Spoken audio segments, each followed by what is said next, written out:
ಹರಿ ಓಂ. ಆಪಾದಮೌಳಿಪರ್ಯಂತಂ ಗುರುಣಾಂ ಆಕೃತಿಂ ಸ್ಮರೇತ್ ತೇನ ವಿಘ್ನಾಃ ಪ್ರಣಶ್ಯಂತಿ ಸಿದ್ಧಂತಿ ಚ ಮನೋರಥಾಃ. ಶ್ರೀಗುರುಭ್ಯೋ ನಮಃ. ಪರಮಗುರುಭ್ಯೋ ನಮಃ. ಶ್ರೀಮದಾನಂದತೀರ್ಥ ಭಗವತ್ಪಾದಾಚಾರ್ಯ ಗುರುಭ್ಯೋ ನಮಃ. ಮನ್ಮನೋಭೀಷ್ಟವರದಂ ಸರ್ವಾಭೀಷ್ಟಫಲಪ್ರದಂ ಪುರಂದರ ಗುರುಂ ವಂದೇ ದಾಸಶ್ರೇಷ್ಠಂ ದಯಾನಿಧಿಂ. ವಿದ್ಯಾವಿನಯಸಂಪನ್ನಾನ್ ಶಾಂತಾದಿಗುಣಬೃಂಹಿತಾನ್ ಸಸ್ಯಾಸಪ್ರವಚನಾಸಕ್ತಾನ್ ಯಲಮೇಲಾರ್ಯಾನ್ ಗುರೂನ್ ಭಜೆ. ಪೃಥ್ವೀಮಂಡಲಮಧ್ಯಸ್ಯಾಃ ಪೂರ್ಣಬೋಧಮತಾನುಗಾಃ ವೈಷ್ಣವಾಃ ವಿಷ್ಣುಪ್ರದಿಯಾನ್ ತಾನ್ ನಮಸ್ತೆ ಗುರುನ್ ಮಮ. ಹರಿ ಓಂ. ಶ್ರೀಶಃ ಪಾಹಿ. ಅನಂತಕೋಟಿ ಬ್ರಹ್ಮಾಂಡ ನಾಯಕ ರಾಮ ಬ್ರಹ್ಮರುದ್ರ ಇಂದ್ರಾದಿವಂದ್ಯ ಭಕ್ತವತ್ಸಲ ಭವರೋಗ ವೈದ್ಯ ಶರಣಾಗತ ವಜ್ರ ಪಂಜರ. ಆಪದ್ಬಾಂಧವಾನಾಥ ಬಂಧೋ ನಿಮಿತ್ತ ಬಂಧೋ ಪತಿತ ಪಾವನ ಮಹಾರೋಗ ನಿವಾರಣ ಮಹಾದುರಿತ ನಿವಾರಣ ಮಹಾಭಯ ನಿವಾರಣ ಮಹಾಬಂಧ ವಿಮೋಚನ ಭಯ ವಿನಾಶನ ಕೃಪಾವಾರಿಧಿ ದೇವದೇವೋತ್ತಮ ದೇವಶಿಖಾಮಣಿ ಕಪಟನಾಟಕ ಸೂತ್ರಧಾರೆ ನೆಚ್ಚರಳು ನಿತ್ಯ ಸತ್ಯ ಸಂಕಲ್ಪ ಮುಕ್ತ ಮುಕ್ತ ನಿಯಾಮಕ ಮೋಕ್ಷಧರಾಸು ವೈಕುಂಠಪತಿ ವೈಕುಂಠ ವಿಹಾರಿ ಶ್ರೀಧಾಮ ತ್ರಿಗುಣಮಚ್ಯುತ ಜಗಜ್ಜನ್ಮಾದಿ ಕಾರಣ ಜಗತ್ಪದೇ ಜಗದತ್ಯಂತ ಭಿನ್ನ ಜಗದೀಶ ಜಗದುದ್ಧಾರ ಜಗಸ್ವಾಮಿ ಜಗಸ್ವಾಮಿ ಜಗಸ್ವಾಮಿ ಜಗಸ್ವಾಮಿ ಎಂಬತಕ್ಕಂತಹದ್ದು ಶ್ರೀ ಪುರಂದರದಾಸರು ರಚಿಸಿದ ಅನಂತಕೋಟಿ ಬ್ರಹ್ಮಾಂಡ ನಾಯಕದಲ್ಲಿ 32ನೇ ಗದ್ಯವಾಗಿದೆ. ಇದು ಜಗಜ್ಜನ್ಮಾದ್ಯಸ್ಯತಃ ಓಂ ಎಂಬ 8 ಗದ್ಯಗಳಲ್ಲಿ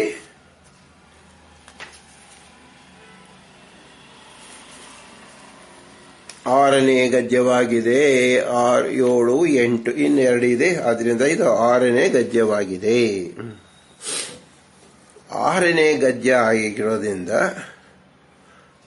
ಇಲ್ಲಿ ಭಗವಂತ ಸ್ವಾಮಿ, ಭಗವಂತ ಷಡ್ ಅಂದ್ರೆ 6 ಗುಣದಿಂದ ಉಳ್ಳತಕ್ಕಂತೆ ಆಗಿರುವನು ಯಾರೋ ಭಗವಂತ, ಅವನು ಸ್ವಾಮಿ, ಜಗತ್ತಿನ ಸ್ವಾಮಿ.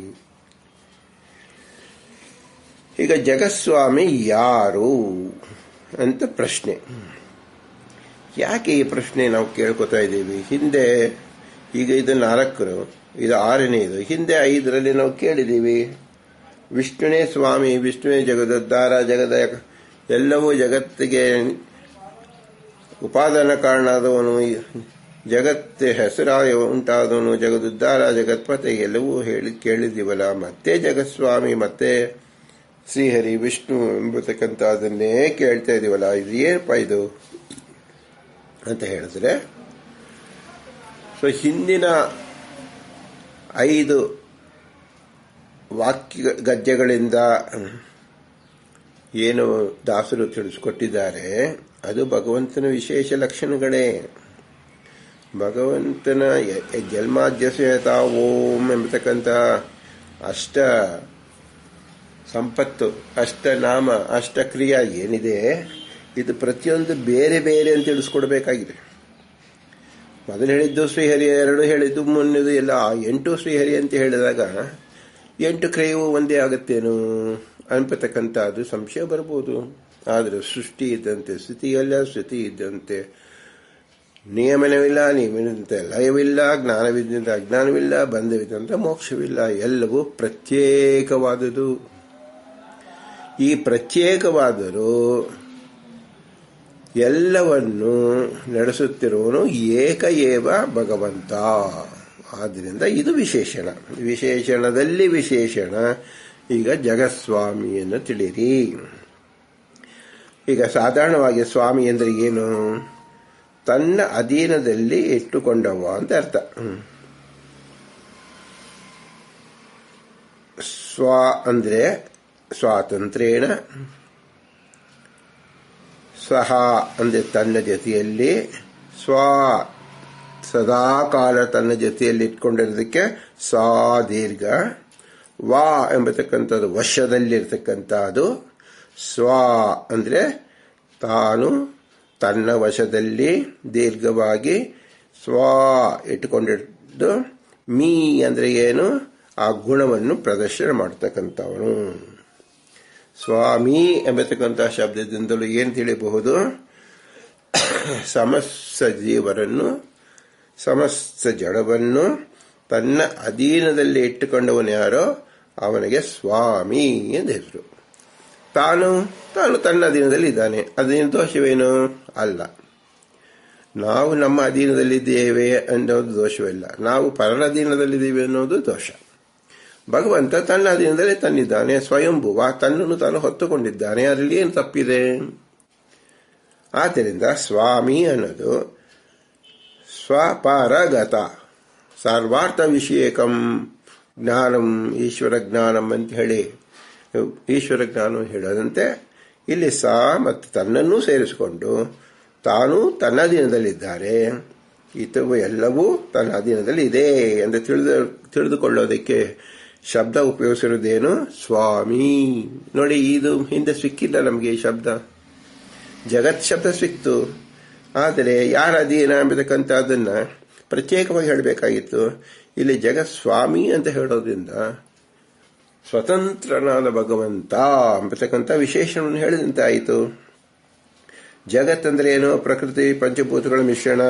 ಇದು ಜಡ ಪದಾರ್ಥ ಆಗಿದೆ. ಇದರ ಅರ್ಥ ಏನು? ಜಗತ್ತು ತನ್ನಷ್ಟಕ್ಕೆ ತಾನೇ ನಿಲ್ಲಲಾರದು, ಉಳಿಯಲಾರದು, ಬೆಳೆಯಲಾರದು ಅಂತ ಅರ್ಥ.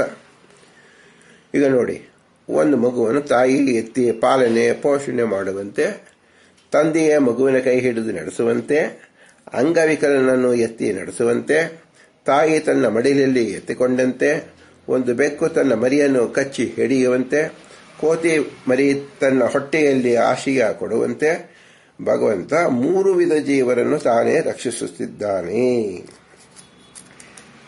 ನೋಡಿ, ಇಲ್ಲಿ 3 ವಿಧ ಯಾವುದು? ಒಂದು ಮನುಷ್ಯನಿಗೆ ತನ್ನ ತಾಯಿ ತನ್ನ ಮಡಿಲಲ್ಲಿ ಮಗುವನ್ನು ಎತ್ತಿಕೊಂಡಿರುತ್ತಾಳೆ. ಇದು ಒಂದು ಚಿತ್ರಣ ತಗೊಳ್ಳಿ. ಇನ್ನೊಂದು ಚಿತ್ರಣ ತಗೊಳ್ಳಿ, ಒಂದು ಬೆಕ್ಕು ಮರಿಯನ್ನು ಕಚ್ಚಿಕೊಂಡು ಹಿಡ್ಕೊಂಡಿರುತ್ತೆ. ಇನ್ನೊಂದು ಚಿತ್ರ ತಗೊಳ್ಳಿ, ಒಂದು ಕೋತಿ ಮರಿ ತನ್ನ ಹೊಟ್ಟೆಗೆ ಆ ಮರಿನೇ ಹಿಡ್ಕೊಂಡಿರುತ್ತೆ. ಇಲ್ಲಿ ನೋಡಿ, ಇದು 3 ವ್ಯತ್ಯಾಸವನ್ನು ನೀವೇನು ನೋಡ್ತೀರಾ ಹೇಳಿ? ಮಗು ತನ್ನ ತಾಯಿನೂ ಹಿಡ್ಕೊಂಡಿಲ್ಲ, ತನ್ನನ್ನು ಹಿಡ್ಕೊಂಡಿಲ್ಲ. ಅಂದರೆ ಮಗುವು ಅತ್ಯಂತ ಪರಾವಸ್ಥೆ. ಕೆಳಗಡೆ ಕೂತಿದ್ದು, ಮಲಗಿದ್ದು, ನಿಂತಿದ್ದನ್ನ ಅನಾಮತ್ತಾಗಿ ಎತ್ತಿ ತನ್ನ ಮಡಿಲಲ್ಲಿ ಹಾಕಿಕೊಂಡವಳು ಯಾರು? ತಾಯಿ. ಇಲ್ಲಿ ಮಗನ ಕರ್ತವ್ಯ, ಕೂಸಿನ ಕರ್ತವ್ಯ ಏನಿದೆ? ಏನೂ ಇಲ್ಲ. ಎರಡನೇ ಉದಾಹರಣೆ ನೋಡಿ, ಬೆಕ್ಕು ಕಚ್ಚಿಕೊಂಡು ತನ್ನ ಮರಿಯನ್ನು ಹಿಡಿಯಿತು. ಇಲ್ಲಿ ಮಗುವಿನ ಪಾತ್ರ ಏನಿದೆ? ಪಾತ್ರ ಕಚ್ಚಿಸಿಕೊಂಡಿದ್ದು ಅಷ್ಟೇ. ಹಾಗೆ ಮಗುವನ್ನು ಹಿಡಿಸಿಕೊಂಡಿದ್ದು ಅಂತ ಹೇಳ್ಬೋದಾ? ಆ ಜ್ಞಾನ ಆ ಮಗುಗೆ ಬರಲಿಲ್ಲ, ಈ ಬೆಕ್ಕಿಗೆ ಬಂತು. ಹೇಗೆ ಹೇಳ್ತೀರಾ? ಮನುಷ್ಯನಿಗೆ ಜ್ಞಾನ ಬರೋದು ತೀರಾ ತಡ. ಏಕೆಂದ್ರೆ ಅವನ ಬುದ್ಧಿ ಬಹಳ ಅನ್ಯತಾ ವಿಚಾರವಾಗಿರುತ್ತೆ, ದೋಷಯುಕ್ತವಾಗಿರುತ್ತೆ, ಪಂಚೇಂದ್ರಿಯಗಳು ವಿವಿಧ ರೀತಿ ಚೆಲ್ಲಾಟವಾಡ್ತಾ ಇರುತ್ತೆ.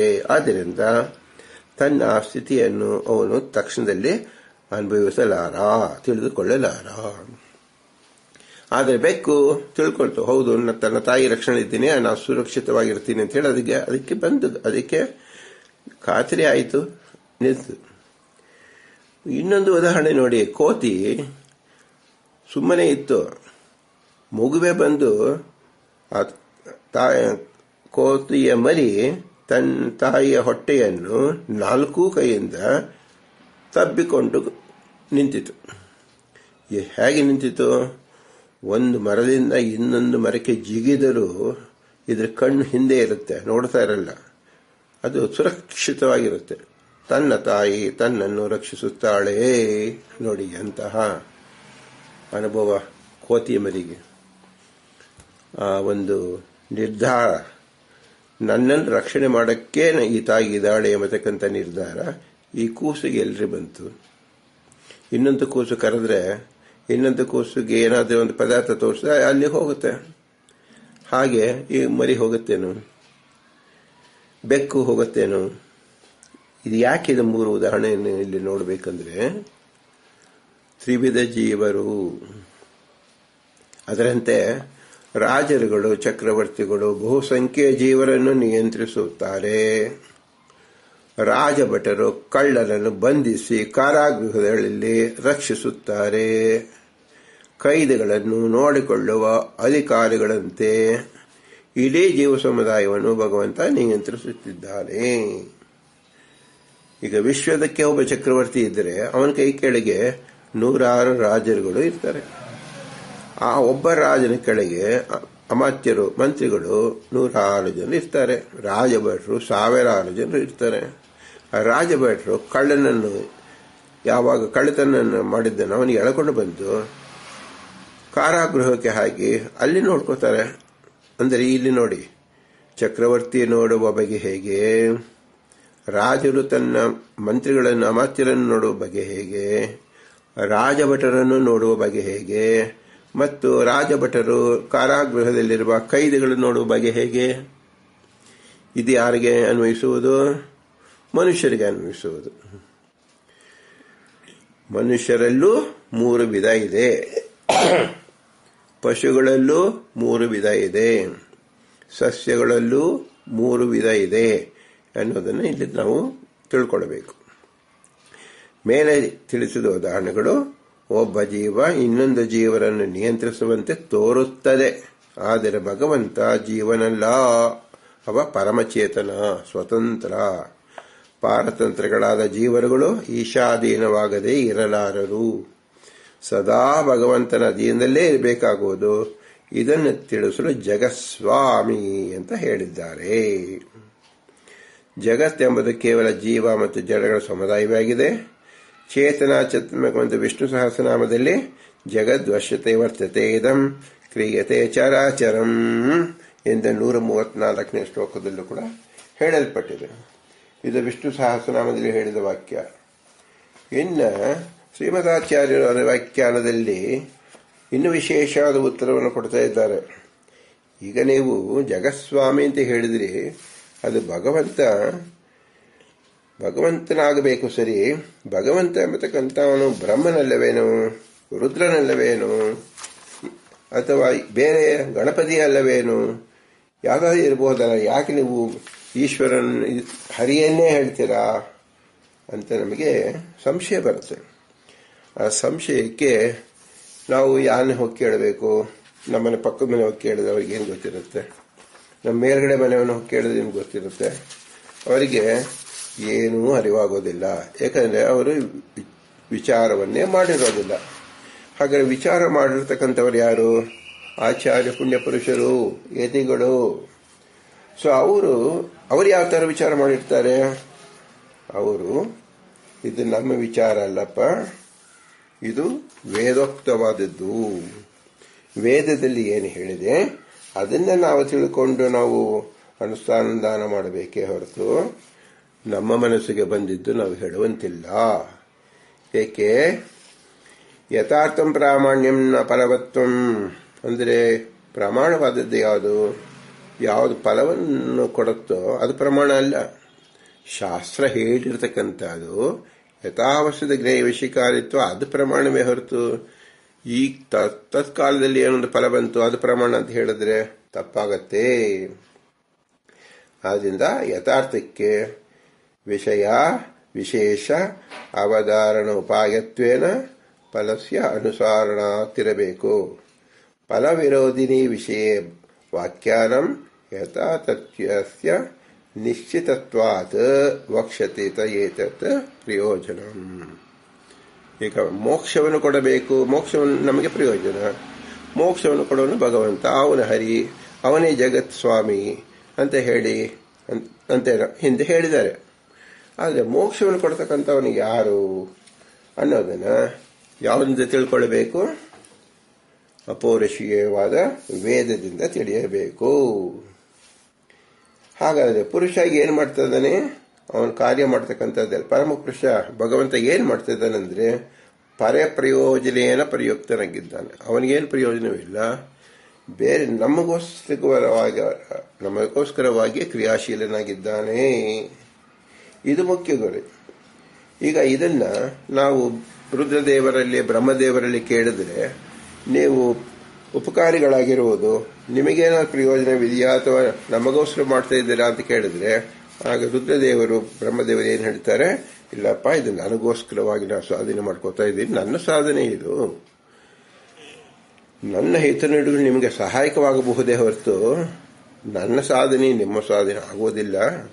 ನಾನು ಭಗವಂತನ ಅಂದರೆ ವಿಷ್ಣುವಿನ ಪ್ರೀತಿ ಗಳಿಸೋಕ್ಕೋಸ್ಕರ ನಾನು ಮಾಡ್ತಾ ಇದ್ದೀನಿ ಅಷ್ಟೇ ಅಂತ ಹೇಳಿ ರುದ್ರದೇವರು ಮತ್ತು ಬ್ರಹ್ಮದೇವರು ಹೇಳ್ತಾರೆ.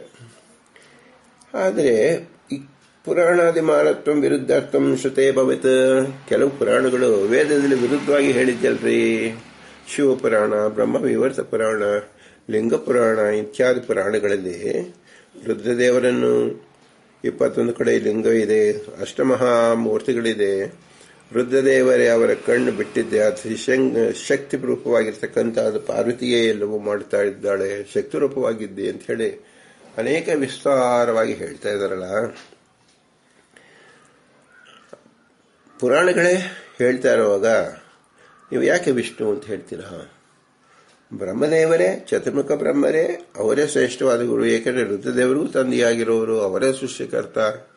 ಆದ್ದರಿಂದ ಅವನೇ ನಮಗೆ ಮೋಕ್ಷವನ್ನು ಕೊಡ್ತಕ್ಕಂಥ ಅವನು ಅಂತ ಹೇಳಿ ಬ್ರಹ್ಮ ವಿವರ್ತಾದಿ ಪುರಾಣಗಳಲ್ಲಿ ಮತ್ತು ಹಿಂದೆ ಎಲ್ಲ ಜನರು, ಹೆಚ್ಚಾಗಿ ಅಸುರ ಜನರು ಬ್ರಹ್ಮನೇನು ಉಪಾಸನೆ ಮಾಡಿದ್ದಾರೆ. ಉಪಾಸನೆ ಮಾಡೋದು ನನಗೆ ಮೋಕ್ಷ ಬೇಕು ಅಂತ ಕೇಳೋದು. ಯಾಕೆ ಅವರು ವಿಷ್ಣುವನ್ನು ಕುರಿತು ಮೋಕ್ಷ ಬೇಕು ಅಂತ ಕೇಳಲಿಲ್ಲ? ಅವರಿಗೆ ತಿಳುವಳಿಕೆ ಇತ್ತಿಲ್ಲ, ಬ್ರಹ್ಮದೇವರೇ ಕೊಡ್ತಾರೆ ಅಂತ ಹೇಳಿ. ಅವ್ರ ತಿಳುವಳಿಕೆ ತಪ್ಪೋ ನೆಪ್ಪೋ ಆಮೇಲೆ ವಿಚಾರ. ಆದರೆ ಅವ್ರ ತಿಳುವಳಿಕೆ ಬಂದಿದ್ದರಿಂದ ಆ ಬ್ರಹ್ಮದೇವರು ಉಪಾಸನೆ ಮಾಡಿದ್ರು. ಆ ಬ್ರಹ್ಮದೇವರು ಉಪಾಸನೆ ಮಾಡಿದ್ರಿಂದ ಅದು ಪುರಾಣದಲ್ಲಿ ಉಲ್ಲೇಖವಾಗಿದೆ ಮತ್ತು ಪ್ರತ್ಯಕ್ಷ ನಾವು ಕಂಡಿದೆ. ಆದ್ದರಿಂದ ನಮಗೆ ಶಂಕೆ ಬರುತ್ತೆ. ಶೈವಾದಿ ಪುರಾಣಾದೀನಿಂ ಶ್ರುತಿ ಮೂಲಾನಿ ತತ್ಕಥಂ ಶ್ರುತಿ ವಿರೋಧೇನ ಪ್ರಾಮಾಣ್ಯಂ ಇತ್ಯತಃ ದರ್ಶನಾಂತರ ಮೂಲತ್ವಾತ್. ಹೀಗೆ ಯಾವಾಗ ಸಂಶಯ ಬಂದರೆ ನಿಮಗೆ ದರ್ಶನ ಅಂದ್ರೆ ಏನು? ದರ್ಶನ ಭಾಷೆಯಲ್ಲಿರ್ತಕ್ಕಂಥ ವೇದದ ಅರ್ಥವನ್ನು ತಿಳ್ಕೊಳ್ಳಬೇಕು. ಹೇಗೆ ತಿಳಿದುಕೊಳ್ಳೋದು? ಅಪರೋಕ್ಷ ಜ್ಞಾನಿಗಳು, ಅದಕ್ಕೆ ದರ್ಶನ ಅಂತ. ಅಪರೋಕ್ಷ ಜ್ಞಾನಿಗಳು ತಿಳಿದಿದೆ. ಏನಂತ ತಿಳಿದಿದೆ? ಮೋಕ್ಷವನ್ನು ಕೊಡತಕ್ಕಂಥವನು ವಿಷ್ಣು ಮಾತ್ರ, ಶಿವನಲ್ಲ, ಬ್ರಹ್ಮದೇವರಲ್ಲ. ಬ್ರಹ್ಮದೇವರು ತಪಸ್ಸು ಮಾಡ್ತಾ ಇದ್ದಾರೆ ಅದಕ್ಕಾಗಿ ಮೋಕ್ಷಕ್ಕಾಗಿ, ರುದ್ರದೇವರು ತಪಸ್ಸು ಮಾಡ್ತಿದ್ದಾರೆ ಅದಕ್ಕಾಗಿ ಮೋಕ್ಷಕ್ಕಾಗಿ. ಆದ್ದರಿಂದ ಅವರೂ ಸಹ ಅವರಿಗೆ ಅಲಭ್ಯವಾದ ಮೋಕ್ಷಕ್ಕಾಗಿ ಅವರೇ ತಪಸ್ಸು ಮಾಡ್ತಾ ಇರೋದ್ರಿಂದ ಅವರು ಹೇಗೆ ಜಗತ್ಸ್ವಾಮಿ ಆದರು?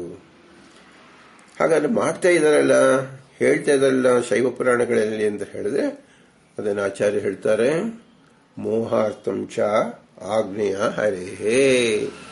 ಭಗವಂತ ರುದ್ರದೇವರಿಗೆ ವಿಶೇಷವಾದ ಆಜ್ಞೆಯನ್ನು ಮಾಡಿದ್ದಾನೆ. ಏನಂತ ಮಾಡಿದ್ದಾನೆ? ಕಲಿಯುಗದಲ್ಲಿ ಬಹಳ ಜನರು ಅಸುರರು ಹುಟ್ಟುತ್ತಾರೆ. ಅವರಿಗೆ ಸುಜ್ಞಾನ ಎಂಬತಕ್ಕಂಥದ್ದು ಒಳಗೆ ಹೋಗುವುದಿಲ್ಲ. ಆದ್ದರಿಂದ ಅವರಿಗೆ ಇಷ್ಟವಾದದ್ದು ಯಾವುದು? ಅಜ್ಞಾನವೇ.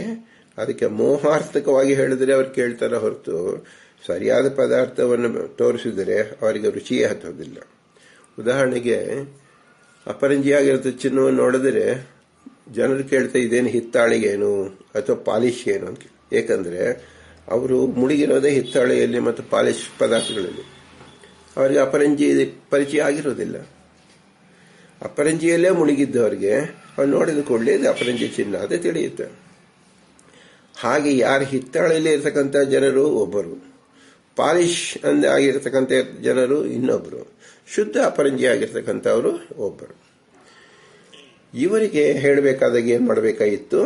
ಮೋಹಾರ್ಥವಾಗಿ ಹೇಳಬೇಕು. ಹೌದು, ಪಾಲಿಶ್ ಗೋಲ್ಡೆ, ಈಗ 1 ಗ್ರಾಮ್ ಪಾಲಿಶ್ ಗೋಲ್ಡೆ ಸುಮಾರು ಜನ ಹಾಕೊಂಡು ತಿರುಗಾಡ್ತಾರೆ. ಏಕೆ? ಅದು ಅವರಿಗೆ ತೃಪ್ತಿ ಆಗೋಗ್ಬಿಡ್ತದೆ. ಅವರಿಗೆ ನಿಜವಾದ ಅಪರಂಜಿ ಬೇಕಾಗಿಲ್ಲ. ಇನ್ನು ಕೆಲವರಿಗೆ ಹಿತ್ತಾಳೆಯನ್ನು ಉಜ್ಜಿ ಕೊಟ್ಟಾಗ ಅದೇ ಅವರಿಗೆ ಚಿನ್ನವಾಗಿ ಕಂಡಿದ್ದು. ಅವರಿಗೆ ಪಾಲಿಶು ಬೇಕಾಗಿಲ್ಲ, ಅಪರಂಜಿ ಚಿನ್ನವೂ ಬೇಕಾಗಿಲ್ಲ. ಬೇಡದ ವ್ಯಕ್ತಿಗಳಿಗೆ ಹೋಗಿ ನಾವು ತಗೊಳ್ಳಿ ಅಂತ ಹೇಳಿದ್ರೆ ಅವರಿಗೆ ಅನಿಷ್ಟವಾಗುತ್ತೆ. ಕೃಸಿತಾನಿ ಚ ವಿಶ್ಯಾಣಿ ರುದ್ರೋ ವಿಷ್ಣು ಪ್ರಚೋದಿತ ಚಕಾರ ಶಾಸ್ತ್ರಾಣಿ ವಿಭು ಋಷಿಯ ತತ್ ಪ್ರಚೋದಿತ. ದದೀತ್ಯಾದ್ಯ ಪುರಾಣಾನಿ ತಶಾಸ್ತ್ರ ಸಮಯೇನ ತೂ. ಎಲ್ಲರೂ ವಿಷ್ಣು ಪ್ರೇರಿತವಾಗಿ ವಿಷ್ಣು ಪ್ರೇರಣಕವಾಗಿ ಕೆಲಸ ಮಾಡ್ತಾರೆ. ಹಿಂದೆ ದದೀಚ ಋಷಿಗಳು ನಿಮಗೆ ಮೋಕ್ಷ ಬೇಕು ಅಂದರೆ ನಿಮ್ಮ ದೇಹವನ್ನೇ ಬಿಟ್ಟು ನಿಮ್ಮ ಬೆನ್ನೆಲುಬನ್ನು ಕೊಟ್ಟು ಇಂದ್ರ ದೇವರಿಗೆ ಕೊಡಿ, ಅವರ ಆಯುಧವನ್ನು ಸಂಪಾದನೆ ಮಾಡಲಿ, ಅಸುರ ನಿಗ್ರಹ ಮಾಡಲಿ, ನಿಮಗೆ ಉತ್ತಮ ಗತಿ ಕೊಡುತ್ತೇನೆ ಅಂತ ಭಗವಂತನ ಆದೇಶ ಕೊಟ್ಟು ಕೊಡಲಿ ಏನು ಮಾಡಿದ್ರು? ತಮ್ಮ ಶರೀರವನ್ನೇ ತ್ಯಾಗ ಮಾಡಿದ್ರು. ಹೇಗೆ ಮಾಡಿದ್ರು? ವೇದದಲ್ಲಿ ನಿಶ್ಚಯತೆ. ಹೇಗೆ ದದೀಚ ಋಷಿಗಳು ಮಾಡಿದರು ಹಾಗೆ ರುದ್ರದೇವರು ಭಗವನ್ನಿಷ್ಠನಾದ್ದರಿಂದ ತಾನೇ ದೊಡ್ಡವ ಎಂದು ಹೇಳಿಕೊಂಡಿದ್ದು ಉಂಟು.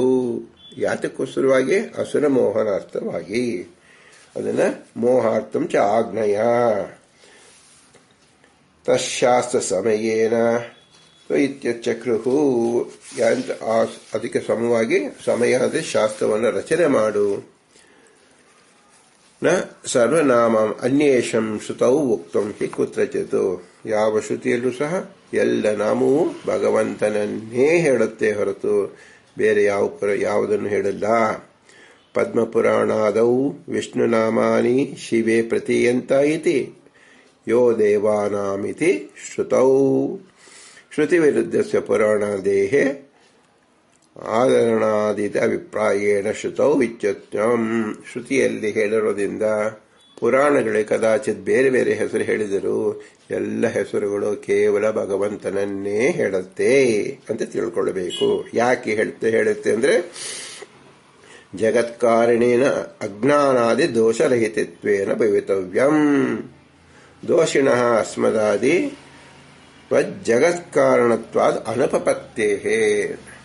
ರುದ್ರಾದಿ ದೇವತೆಗಳೇ ಬ್ರಹ್ಮಾದಿ ದೇವತೆಗಳೇ ಎಲ್ಲ ಜೀವಗಳು ದೋಷವಿರುವುದರಿಂದ ನಿರ್ದೋಷಯುಕ್ತವಾದ ಜಗತ್ತನ್ನು ಸೃಷ್ಟಿ ಮಾಡೋದಕ್ಕೆ ಆಗೋದಿಲ್ಲ. ಪರಿಪೂರ್ಣ ಟೆಕ್ನಾಲಜಿ ಕಂಪ್ಯೂಟರ್ ಸೈನ್ಸ್ ಅಲ್ಲಿ 1% ಗೊತ್ತಿಲ್ಲ ಅಂತ ಹೇಳಿದ್ರೆ ಯಾವ ಪ್ರಾಜೆಕ್ಟ್ ನಿಮಗೆ ಕಂಪ್ಲೀಟ್ ಆಗಲ್ಲ. 100% ಕಾನ್ಫಿಡೆಂಟ್ ಇದ್ರೆ ಮಾತ್ರ ಒಂದು ಪ್ರಾಜೆಕ್ಟ್ ಸಕ್ಸಸ್ ಆಗುತ್ತೋ ಇಲ್ವೋ. ಹಾಗೆ ಬ್ರಹ್ಮದೇವರು ಜೀವರಲ್ಲಿ ಉತ್ತಮರಾದರು. ವಿಶ್ವವನ್ನೇ ಸೃಷ್ಟಿಸಿ ಪಾಲನೆ ಜ್ಞಾನ ಅಜ್ಞಾನ ಬಂದ ಮೋಕ್ಷ ಮಾಡುವುದರಲ್ಲಿ ಅವರ ಅಸಮರ್ಥರು.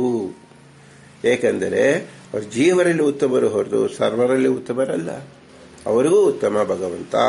ಅದು ಜಗಸ್ವಾಮಿ ಅಂದರೆ ಭಗವಂತ ಶ್ರೀಹರಿ. ಅದೋಷಾವಚನಾಚ್ಛೇವ ನಿಯಮೇನ ಹರೌ ಸ್ಮೃತೌ.